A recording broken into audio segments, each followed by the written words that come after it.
Se préparer au mariage, c'est apprendre à aimer l'imparfait. Se préparer au mariage, ce n'est pas chercher la perfection chez l'autre, ni attendre un amour sans défaut. C'est avant tout un chemin intérieur, une école où l'on apprend à aimer malgré les failles, les blessures, les maladresses. L'amour mature ne fuit pas l'imperfection, il l'embrasse, il la comprend, car aimer quelqu'un, c'est aussi accueillir son passé, ses doutes, ses humeurs et surtout ses limites. C'est arrêter d'idéaliser pour commencer à humaniser. En se préparant au mariage, on se prépare à la patience, à la remise en question, à l'humilité.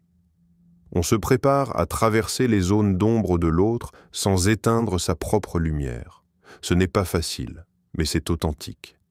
C'est là que commence le vrai amour. Se préparer au mariage, c'est apprendre à aimer l'imparfait. Bienvenue sur ma chaîne Confidence avant le mariage, un espace doux. Ici, on parle d'amour, mais pas celui des contes, celui qu'on construit avec patience, foi et parfois des larmes. As-tu déjà aimé quelqu'un, sans savoir vraiment comment l'aimer? Aujourd'hui, on ne va pas juste parler d'amour, on va parler de ce qui le fait durer. Assieds-toi, respire. Ferme les yeux si tu veux, et écoute avec ton cœur. Car cette vidéo pourrait changer ta façon d'aimer pour toujours. Structure. 5 idées principales. 1. Aimer, ce n'est pas corriger, c'est accompagner. Tu crois peut-être que l'amour te donne un pouvoir, le pouvoir de transformer l'autre, le pouvoir de le rendre meilleur à ton image. Mais non. L'amour ne transforme pas par la pression, il transforme par la présence.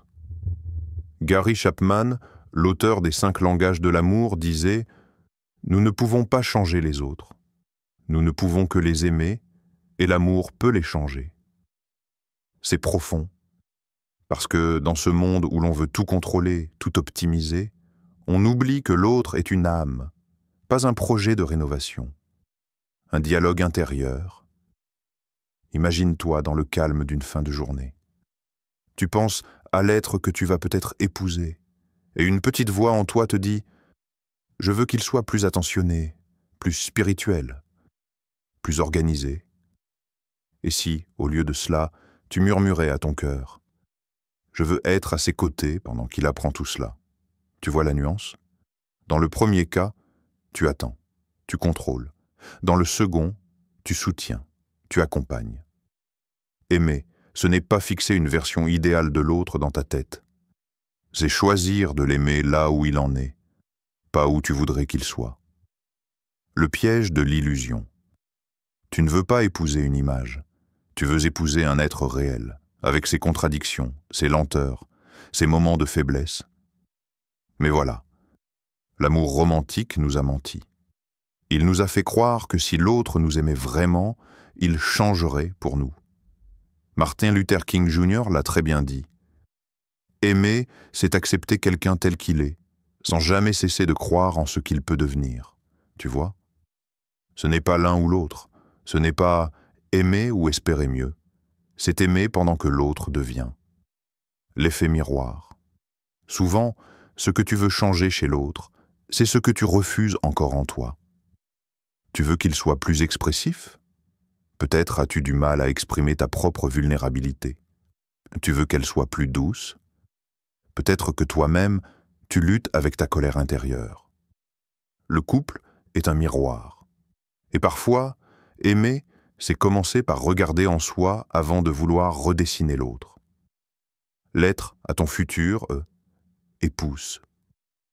Je ne veux pas être ton correcteur. Je veux être ton compagnon. Je ne veux pas pointer du doigt tes retards de croissance. Je veux être là, assis avec toi, les soirs où tu doutes. Je ne veux pas faire de toi une version que j'ai imaginée. Je veux découvrir celle que tu construis, pas à pas. Et je veux que tu fasses pareil pour moi. Imagine recevoir cette lettre, ou l'écrire toi-même. C'est là que l'amour commence, une vérité inconfortable. L'amour véritable nous déshabille. Il enlève nos attentes irréalistes.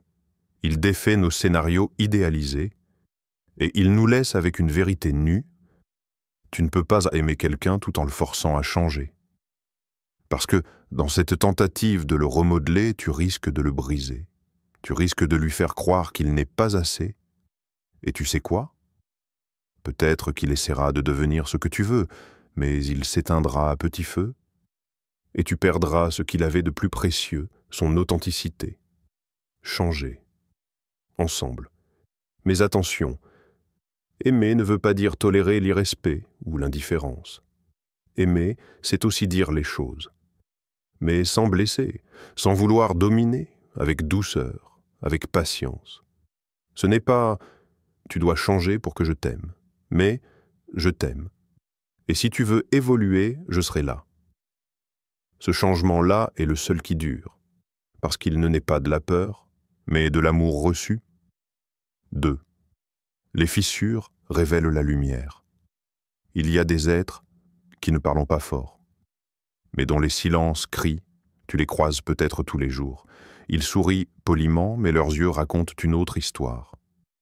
Et peut-être que la personne que tu vas aimer fait partie de ceux-là, pas brisée, mais fissurée, pas faible, mais marquée. L'histoire invisible que l'autre porte, tu ne te marieras pas avec une page blanche. Tu vas aimer quelqu'un qui a déjà vécu, déjà espéré, déjà perdu, quelqu'un qui, avant de te connaître, s'est déjà battu avec ses nuits. Tu ne verras peut-être pas tout au début, parce qu'il ou elle ne saura pas comment le dire, parce qu'on n'apprend pas à exposer nos failles, on apprend plutôt à les cacher. Mais derrière une réponse froide, il y a peut-être une blessure non digérée. Derrière un besoin de contrôle, une peur d'être abandonné. Derrière une colère soudaine. Un cœur qui a manqué d'attention trop longtemps. Est-ce que tu es prêt à accueillir, à écouter, non pas ce qui est dit, mais ce qui est tu, fragment de soi, fragment d'humanité? Ernest Hemingway écrivait « Nous sommes tous brisés, c'est ainsi que la lumière entre ». Et c'est tellement vrai. Ce sont nos fissures qui rendent de l'amour possible, car sans faille, il n'y a pas d'accès, sans fragilité, il n'y a pas d'intimité. Aimer quelqu'un de vraiment proche, c'est l'aimer là où il pense être le moins aimable. Tu veux que l'autre t'ouvre son cœur? Alors montre-lui que tu peux rester quand il ouvre ce qui en lui est encore en désordre. Une métaphore de la nuit, imagine une nuit d'hiver, tout est calme. Le ciel est noir, opaque, mais à travers cette obscurité, tu aperçois une étoile, puis une autre, puis des centaines. Ce ne sont pas les parties parfaites du ciel qui attirent ton regard. C'est là où c'est sombre que la lumière devient visible. L'amour, c'est ça aussi.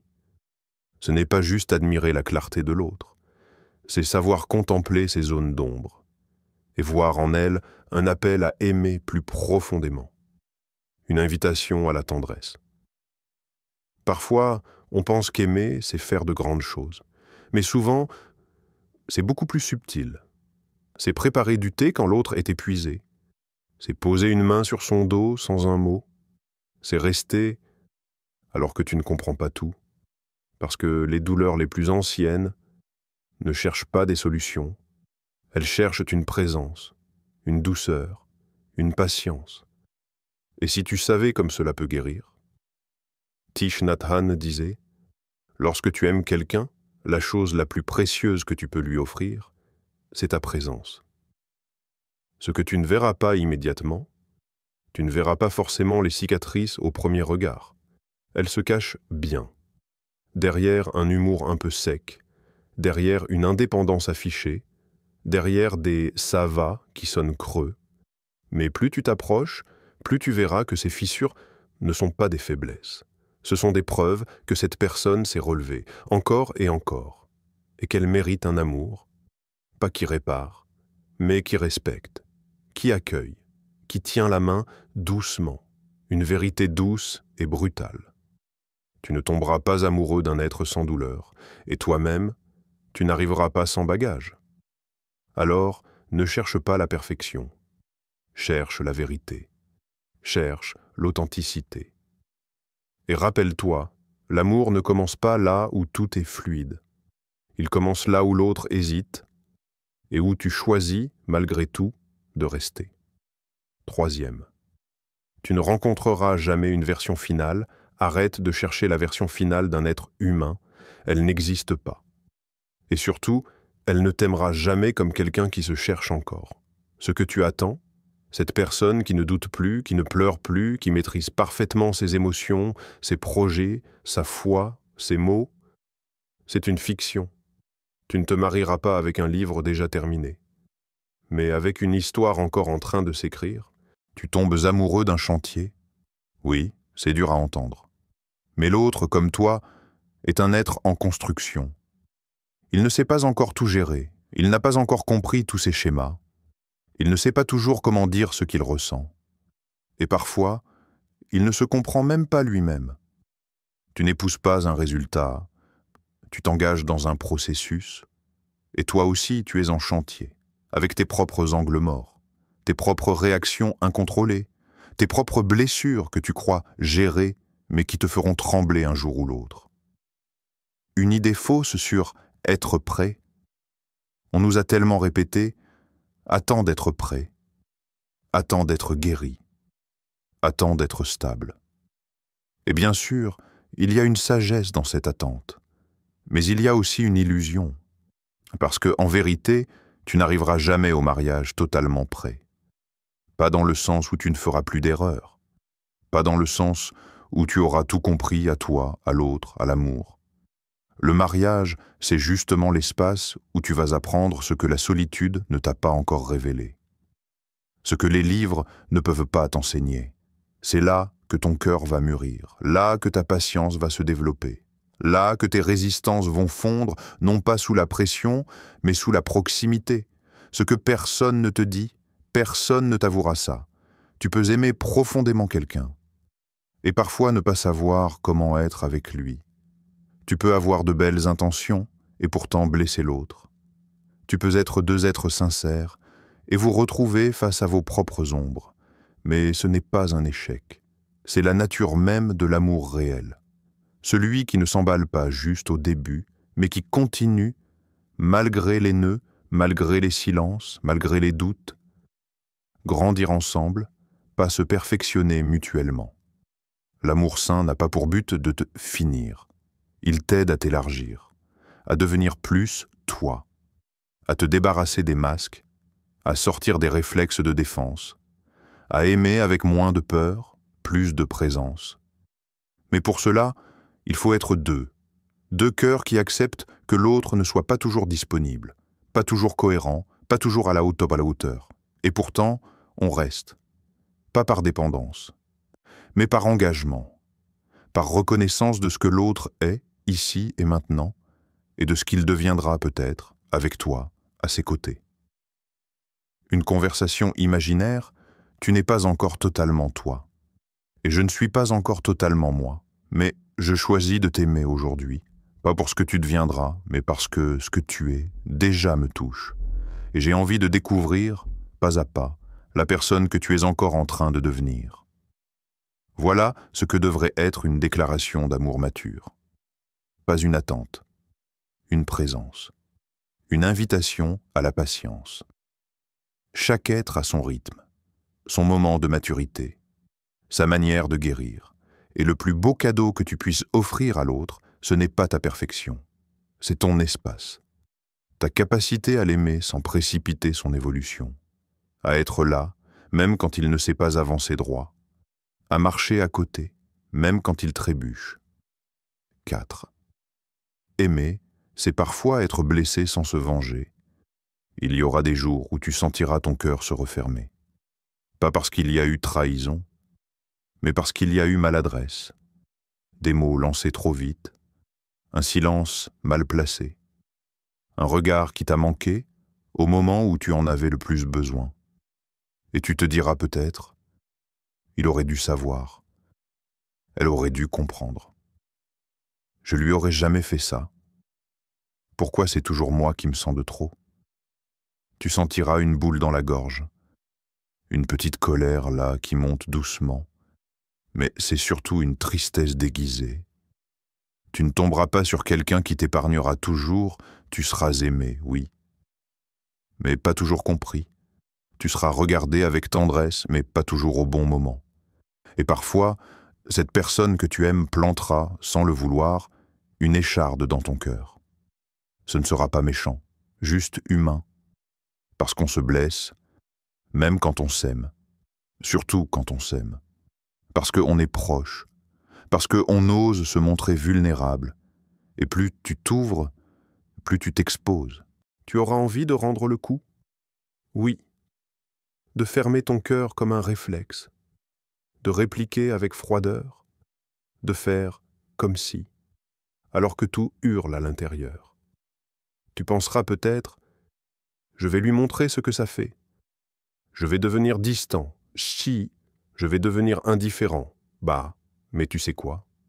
L'indifférence est une armure, pas une solution. Et la vengeance, même subtile, détruit ce qu'il reste d'espace entre deux cœurs. Un choix difficile, se fermer ou ouvrir. C'est là que ça se joue, là que l'amour devient un acte de courage. Est-ce que tu vas punir ou tu vas réparer? Est-ce que tu vas te retirer ou tu vas rester avec douceur? Tu ne peux pas aimer et te venger. Tu ne peux pas construire et blesser en retour. Pas si tu veux un amour qui dure. Et attention, aimer ne veut pas dire tout tolérer. Aimer, c'est aussi dire « ce que tu m'as dit m'a blessé, mais je ne vais pas te blesser en retour. Je veux que tu saches et que tu aies la place de réparer. » L'amour, c'est faire confiance à l'autre pour revenir. Parfois, il faut laisser l'autre revenir vers toi. Il faut créer un espace dans ton cœur où l'autre a le droit de se tromper et le droit de revenir. Ce n'est pas de la faiblesse, c'est de la force émotionnelle, de la maturité affective. Tu ne peux pas espérer un amour profond si tu sautes au moindre accroc, si tu verrouilles ton cœur dès qu'il est touché. Les cœurs les plus beaux ne sont pas ceux qui n'ont jamais été blessés, mais ceux qui ont guéri sans devenir amers. L'autre ne peut pas toujours deviner, tu sais, il ou elle ne peut pas toujours savoir, même avec de la bonne volonté, même en t'aimant sincèrement, parce qu'on ne lit pas les pensées, parce qu'on agit parfois depuis nos propres manques, nos propres urgences. Et ce jour où il t'a ignoré, ce n'est peut-être pas qu'il s'en fichait, c'est peut-être qu'il était lui-même vidé. Ce jour où elle ne t'a pas soutenu, ce n'est pas forcément de la négligence. C'est peut-être qu'elle ne savait pas comment faire. Ce n'est pas une excuse, mais c'est une clé de lecture. Respire. Ce n'est pas personnel. Ce n'est pas contre toi. C'est juste humain. Et tu es capable d'aimer au-delà de cette faille. Tu es capable de parler, de poser des mots, pas pour accuser, mais pour relier. Il y a une paix immense dans le fait de rester ouvert, même blessé, même dans l'inconfort. C'est là que tu te dépasses. C'est là que tu apprends à aimer vraiment. 5. Prépare ton cœur, pas ton scénario. Tu l'as peut-être déjà imaginé. Le moment parfait, la personne idéale, le sourire qui te comprend sans parler, la main qui devine sans demander, le regard qui ne te juge jamais. Le scénario est prêt dans ta tête, comme une scène de film, bien écrite, bien éclairée. Mais la vie n'est pas un film. Et l'amour ne suit aucun script. Tu ne rencontres pas un rôle, tu rencontres une âme. Arrête d'attendre cette personne qui saura tout faire juste. Cette personne qui te comprendra sans que tu aies besoin de t'expliquer. Elle n'existe pas. Ce que tu rencontreras, c'est une âme, parfois confuse, parfois fatiguée, parfois maladroite, quelqu'un qui aura ses jours de lumière et ses soirs d'ombre, quelqu'un qui essaiera mais qui ratera, quelqu'un qui voudra t'aimer mais qui ne saura pas toujours comment. Et ce sera à toi de décider. Est-ce que je choisis de rester, même quand le film déraille, même quand les répliques ne sont pas les bonnes, même quand la scène n'est pas parfaite? L'amour ne cherche pas le parfait, il cherche le vrai. Aimer pour de vrai, c'est ça, c'est dire « je suis là ». Même si je suis fatigué, même si tu ne fais pas tout juste, même si on ne se comprend pas aujourd'hui, je suis là. Parce que j'ai choisi d'aimer ton vrai, pas ton idéal. Le vrai, c'est quand tu n'as plus besoin de te déguiser, quand tu peux dire « je suis épuisé aujourd'hui, j'ai besoin d'espace, j'ai peur ». Et l'autre ne fuit pas, il reste. Il t'écoute. Il ne corrige pas tes émotions. Il les reçoit. C'est ça, aimer. Ce n'est pas cocher une liste, c'est porter un cœur. Prépare ton cœur à rester ouvert. Ce que tu dois préparer, ce n'est pas une stratégie, ce n'est pas une perfection à atteindre, ce n'est pas un plan amoureux millimétré.